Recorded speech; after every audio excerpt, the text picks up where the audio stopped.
नमस्कार विद्यार्थियों, BA first year के सेकंड पेपर भारतीय राजनीतिक चिंतन के अंतर्गत राजा राम मोहन राय के विचारों का हम अध्ययन कर रहे थे।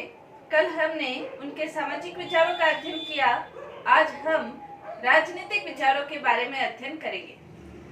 राजा राम मोहन राय को हम भारतीय पुनर्जागरण के अग्रदूत, सृजनात्मक समाज सुधार के प्रेरणा, अंधविश्वास, विघटन, भाग्यवादिता के प्रबल विरोधी के रूप में हम जान सकते हैं।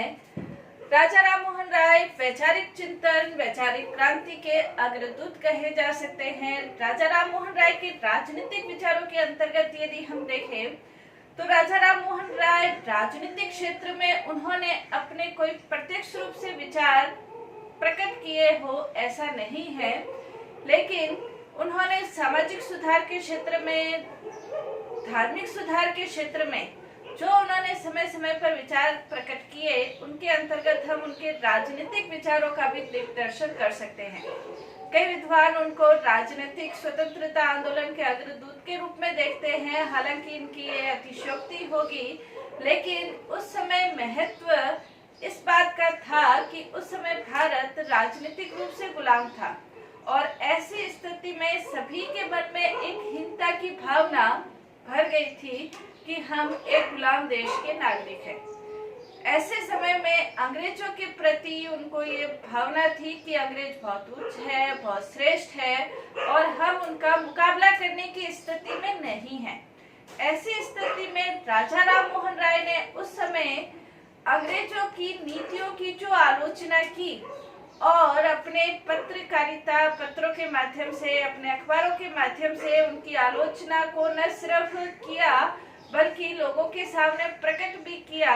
हालांकि उनकी आलोचनाओं को देखकर, उनको सुनकर अंग्रेजों ने अपने शासन व्यवस्था में कुछ सुधार किए हो ये नहीं था। लेकिन उस समय महत्व, उस समय की स्थितियों को यदि हम देखें तो उस समय का महत्व इसी में है कि किसी व्यक्ति ने शासन की बुराइयों को, आलोचनाओं को बताने की कोशिश की है। तो राजा राम मोहन राय के राजनीतिक चिंतन के अंतर्गत जो उनके विचार है, जो देखने को मिलते हैं, वो हम इन शीर्षकों के माध्यम से हम अध्ययन कर सकते हैं। राजा राम मोहन राय के लिए इंदिरा गांधी ने ये कहा था कि राजा राम मोहन राय ने आधुनिकता की राह हमें दिखाई है, क्योंकि उस समय भारत की जो स्थिति थी, भारत सामाजिक क्षेत्र की दृष्टि से, धार्मिक क्षेत्र की दृष्टि से, राजनीतिक क्षेत्र की दृष्टि से एक दिशाहीनता की स्थिति उस समय थी। तो उस दिशा को दिखाने में राजा राम मोहन राय ने अपनी महत्वपूर्ण भूमिका निभाई है। तो इसके अंतर्गत, राजनीतिक विचारों के अंतर्गत सबसे पहला विचार हम देख सकते हैं, व्यक्तिगत स्वतंत्रता के वो समर्थक थे।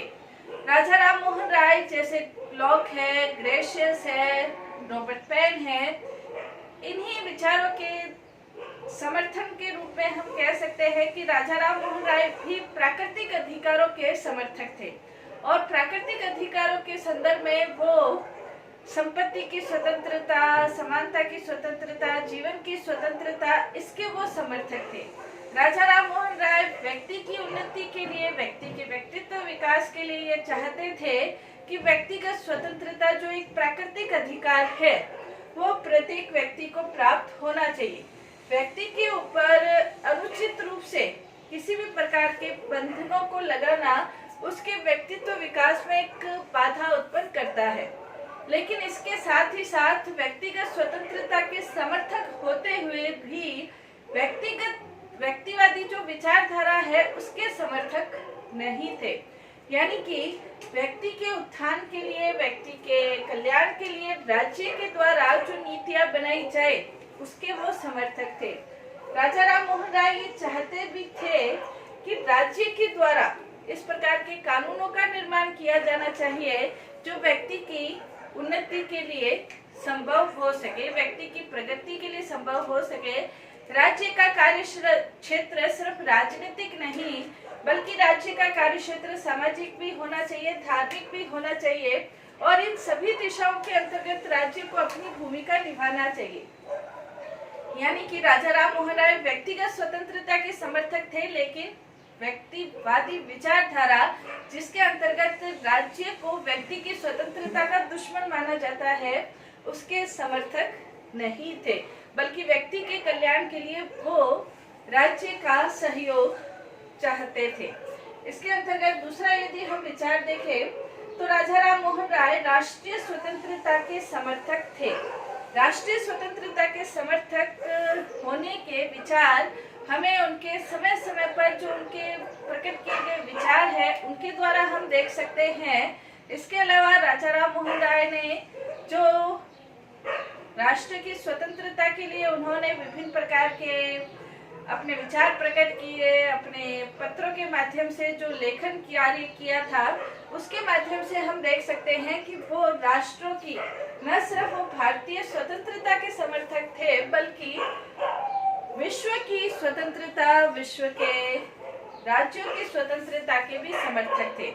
ये हम कैसे कह सकते हैं? जैसे 1821 के अंतर्गत एक पत्रिका का प्रकाशन होता था। उस पत्रिका के जो गवर्नर थे बंकिंगम जनरल के नाम से ये पत्रिका प्रकाशित होती थी। इसके जो संपादक थे बंकिंगम, उनको उन्होंने पत्र लिखा था कि आखिरकार यूरोपियन राष्ट्र और जो एशियाई राष्ट्र है, एशियाई औपनिवेशिक राष्ट्र है, वो अपनी स्वतंत्रता को प्राप्त कर लेंगे। इसी प्रकार नेपल्स की, यूनानियों की स्वतंत्रता के प्रति उनकी सहानुभूति थी।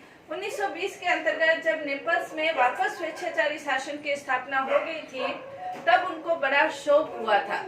एक बार फ्रांस का एक स्टीमर आया और उस स्टीमर को देखकर राजा राम मोहन राय ने ये कहा था कि मेरी ये इच्छा है कि ये स्वतंत्र फ्रांस का स्टीमर हो। और जब फ्रांस की राज्य क्रांति हुई थी, फ्रांस की क्रांति जब सफल हुई थी, तो राजा राम मोहन राय ने एक सामूहिक भोज का आयोजन किया था। इसी प्रकार जब राजा फर्नांडिस का शासन वापस से स्थापित हुआ था, तब भी उनको शोक हुआ था। कहने का तात्पर्य ये है कि राजा राम मोहन राय न सिर्फ भारत की स्वतंत्रता के, बल्कि वो ये चाहते थे कि दुनिया के अंतर्गत कहीं पर भी किसी भी प्रकार का कोई भी देश है वो परतंत्र नहीं रहे। आखिरकार सभी देश अपनी स्वतंत्रताओं को प्राप्त करे। और जब भी किसी भी देश के संदर्भ में उनको ये समाचार मिलता था कि अमुक देश ने अपनी स्वतंत्रता का प्राप्त कर लिया है या स्वतंत्रता आंदोलन कर रहे हैं, तो राजा राम मोहन राय इसके प्रति सकारात्मक दृष्टिकोण अपनाते थे और वो ये चाहते थे कि दुनिया के अंतर्गत औपनिवेशवाद, साम्राज्यवाद, निरंकुशतावाद, तानाशाही जो शासन है वो खत्म हो जाना चाहिए।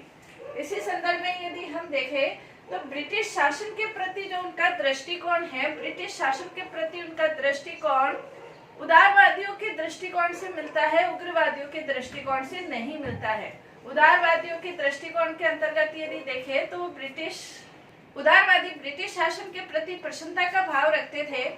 हालांकि जब राजा राम मोहन राय छोटे थे तो उनको ये बड़ा ये दुख होता था कि हम किसी देश के गुलाम हैं, और इसी के कारण उन्होंने अपना घर बार छोड़कर तिब्बत की ओर अपनी यात्रा शुरू की थी और बौद्ध लामाओं के संपर्क में आए थे। लेकिन जब उन्होंने ईस्ट इंडिया कंपनी के अधीन अपना कार्य करना शुरू किया था, तो उस समय वो ब्रिटिश लोगों के या अंग्रेज लोगों के संपर्क में आए थे, और अंग्रेज लोगों के संपर्क में आने के बाद उनकी निष्ठा, अनुशासन, प्रियता, स्वतंत्रता की भावना, लोकतंत्र की भावना, इन गुणों से वो प्रभावित हुए और उन्होंने ये देखा कि यदि भारत ब्रिटिश शासन के अंतर्गत रहता है तो भारत को इससे बहुत ज्यादा लाभ हो सकता है। और इसी के अंतर्गत उन्होंने एक पत्रिका के अंतर्गत उन्होंने ब्राह्मणिकल पत्रिका, इसके अंतर्गत उन्होंने लिखा था कि हम अपनी पूरी भक्ति भावना के साथ ब्रिटिश शासन के प्रति सम्मान की भावना रखते हैं और हम ये चाहते हैं, भगवान से प्रार्थना करते हैं कि आने वाली अनेक शताब्दियों तक ब्रिटिश शासन रहे। हालांकि उनका जो दृष्टिकोण था वो इस तरह का नहीं था कि भारत कभी स्वतंत्र नहीं हो, लेकिन उस समय भारत के अंतर्गत जो लोकतंत्र की भावना का विकास है, सीमित शासन प्रणाली का विकास है, स्वतंत्रता की भावना का विकास है, समानता की भावना है, राजा राम मोहन राय इसके लिए वो ब्रिटिश शासन को धन्यवाद प्रदान करते थे।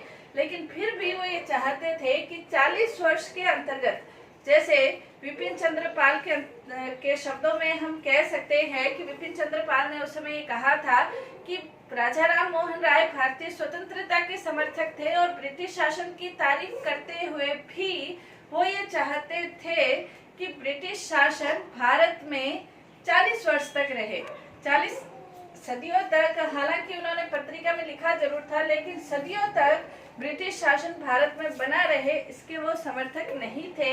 उनका ये मानना था कि 40 वर्ष के बाद भारतीय लोग अपना शासन करने में सक्षम हो जाएंगे और उसके बाद ब्रिटिश लोग चले जाएंगे। कहने का तात्पर्य ये है कि वो भारत की स्वतंत्रता के समर्थक थे, लेकिन उस समय ब्रिटिश शासन के प्रति उनका जो दृष्टिकोण था वो प्रशंसात्मक दृष्टिकोण था और उस समय वो ये नहीं चाहते थे कि हम अचानक से स्वराज्य प्राप्त कर ले और अनेक प्रकार की समस्याओं से ग्रस्त हो जाए। ब्रिटिश शासन के प्रति उनका जो दृष्टिकोण था वो प्रशंसात्मक या सकारात्मक दृष्टिकोण हम कह सकते हैं। नेक्स्ट इसके अंतर्गत यदि हम देखें तो नेक्स्ट इसमें प्रेस की स्वतंत्रता। प्रेस की स्वतंत्रता के प्रति जो उनका दृष्टिकोण था वो उसका हम कह सकते हैं कि प्रेस की स्वतंत्रता के लिए जैसे ब्रिटिश सरकार ने एक अधिनियम पारित किया था, 1823 के अंतर्गत एक अधिनियम पारित किया था जिसके अंतर्गत उन्होंने प्रेस के ऊपर प्रतिबंध लगा दिया था। प्रेस के ऊपर प्रतिबंध लगाने के बाद राजा राम मोहन राय ने अपने साथियों के साथ मिलकर सर्वोच्च न्यायालय में एक याचिका दायर की थी। उसके बाद उन्होंने सम्राट के समक्ष अपनी याचिका दायर की थी और उन्होंने अपनी इस याचिका में ये लिखा था कि कभी भी किसी भी देश में प्रेस ने क्रांति को जन्म नहीं दिया है, लेकिन जब भी प्रेस की स्वतंत्रता के ऊपर प्रतिबंध लगे हैं तब लोगों के विचार अभिव्यक्त नहीं होने के कारण उन्होंने क्रांति को जन्म दिया है। उन्होंने आगे ये भी लिखा था कि प्रेस ने व्यक्ति के लिए जहां प्रेस की स्वतंत्रता के ऊपर प्रतिबंध होता है वहां व्यक्ति, समाज, राज्य की उन्नति संभव नहीं होती है। इसके अलावा वो ये भी कहते थे कि प्रेस कभी भी लोगों को डराने धमकाने का कार्य नहीं करती, शासन को गिराने का कार्य भी नहीं करती।